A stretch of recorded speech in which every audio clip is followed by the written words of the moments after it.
আসসালামু আলাইকুম everyone, welcome back to my channel Labiba's kitchen. আজকে আমি আপনাদেরকে রান্না করে দেখাবো খুবই মজাদার এবং সকলেরই ভীষণ পছন্দের একটি খাবার, বিফ বিরিয়ানি। বিফ বিরিয়ানি রান্না করার জন্য প্রথমে আমি 1 কেজি পরিমাণ চর্বিসহ গরুর মাংস নিয়েছিলাম।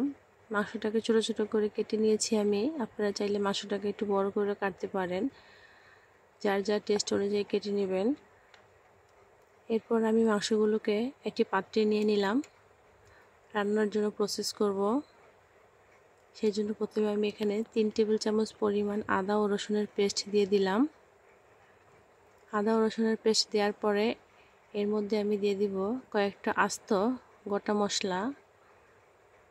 বিরিয়ানি বিভিন্নভাবে রান্না করে, তবে আমি যে প্রসেসে রান্না করছি আপনাদেরকে সেই প্রসেসটা দেখাচ্ছি।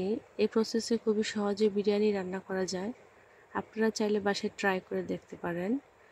এরপর আমি এর মধ্যে দিয়ে দিব 2 টেবিল চামচ পরিমাণ বাদামের পেস্ট। এখানে চীনাবাদাম ও কাঠবাদাম পেস্ট করে নিয়েছিলাম, আপনারা যে চাইলে কাজু বাদামও দিতে পারেন। এর মধ্যে আমি দিয়ে দিলাম 1 টেবিল চামচ পরিমাণ লাল মরিচের গুঁড়া, 1 টেবিল চামচ পরিমাণ বিরিয়ানির মশলা। মশলাটা কিন্তু গড়ে প্রসেস করা ছিল। আর এখানে দিয়ে দিলাম 1 চা চামচ পরিমাণ জিরার গুঁড়া এবং পরিমাণ মতো লবণ।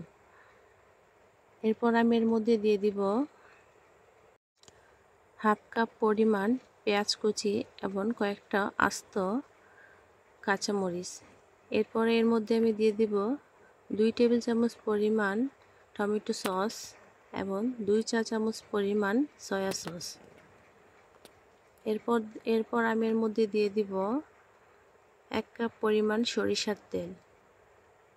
সরিষার তেলটা দেওয়ার পরে মাংসটাকে আমি ভালোভাবে মাখিয়ে নেব,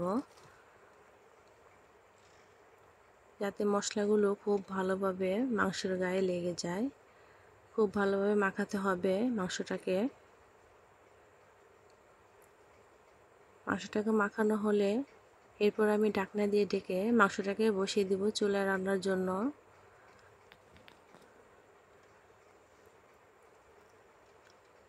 এই পর্যায়ে মাংসটাকে আমি সামান্য হালকা করে নেড়ে দিব।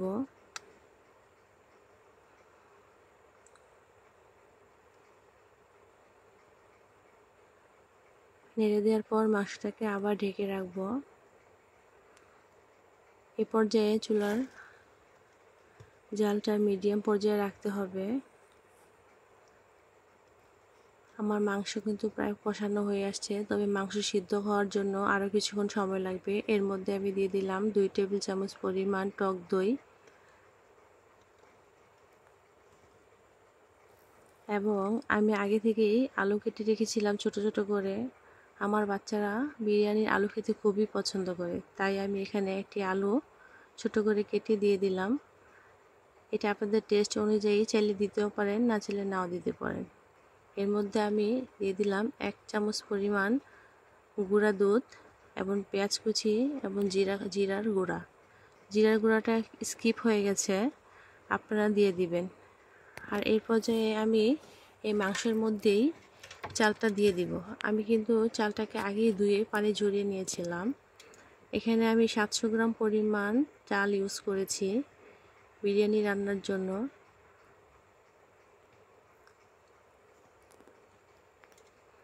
এখন আমি চালটাকে ভালোভাবে ভেজে নিব। একটু ভেজে নেওয়ার পর এর মধ্যে আমি দিয়ে দিব পানি। আপনারা কিন্তু 1 কেজি চালের জন্য 1.5 লিটার পরিমাণ পানি ইউজ করতে পারবেন, তবে আমি যেহেতু 700 গ্রাম চাল নিয়েছি সেক্ষেত্রে আমি পানিটা একটু কম দিয়েছি।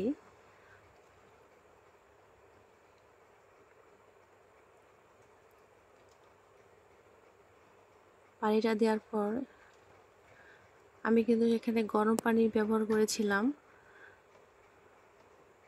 তারপর ঢাকনা দিয়ে ঢেকে দিব। কিছুক্ষণ পর আবার ঢাকনাটা উঠিয়ে দেখলাম, হ্যাঁ, আমার চালটা পানিটা প্রায় শুকিয়ে আসছে। পানিটা শুকিয়ে আসলে এর মধ্যে আমি দিয়ে দিব 3 টেবিল চামচ পরিমাণ ঘি।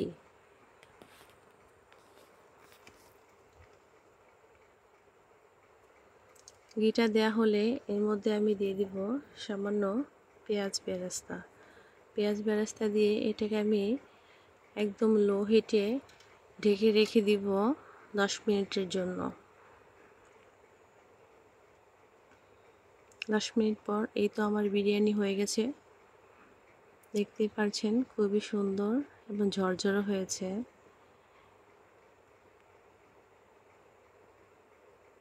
খেতেও কিন্তু খুবই মজা হয়েছিল।